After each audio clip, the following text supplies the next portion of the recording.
green engine has lived on the island of Sodor for many years. He wouldn't want to be anywhere else. He likes every part of it, from the fields filled with flowers to the white sandy beaches. But there is one place that Henry always enjoyed visiting more than any other. His driver knew this too. "Come on, Henry," he would sometimes say. "We've made good time today. We'll stop for a while by the forest." Henry loved it here. The forest was full of broad oaks and tall pines.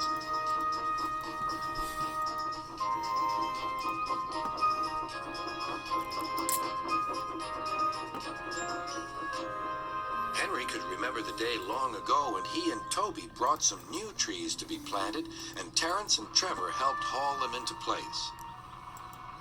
Now he could see the trees growing amongst the others on the hillside. Henry always felt better for being here.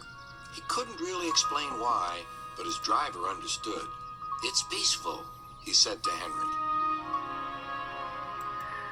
But one night, everything changed.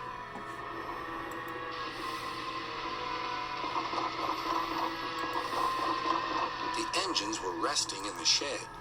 "Listen," said Thomas. "Can you hear a strange whistling sound?" And everything changed.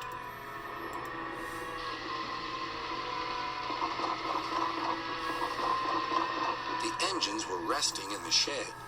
"Listen," said Thomas. "Can you hear a strange whistling sound?" "It's the wind blowing outside our shed," replied Toby. "But I've never heard it like this before." "Do you know," added James, "if Gordon wasn't here now, blowing outside our shed," replied Toby. "But I've never heard it like this before." "Do you know," added James, "if Gordon wasn't here now, I'd say it was him thundering by with the express." All the engines laughed, except Henry. Added James, "If Gordon wasn't here now, I'd say it was him thundering by with the express." All the engines laughed, except Henry. "I hope the wind won't harm the forest." By morning, the fierce winds had gone, but the damage was done. Henry's driver came to see him in the yard. "Trees have fallen on the line," he said. "We must help clear the tracks." Donald set off with the breakdown train, and Henry followed. Trees lay everywhere. The hillside now looked so bare. Henry felt sad. What will happen to all the animals who live here? The hillside now looked so bare. Henry felt sad. What will happen to all the animals who live here, he thought.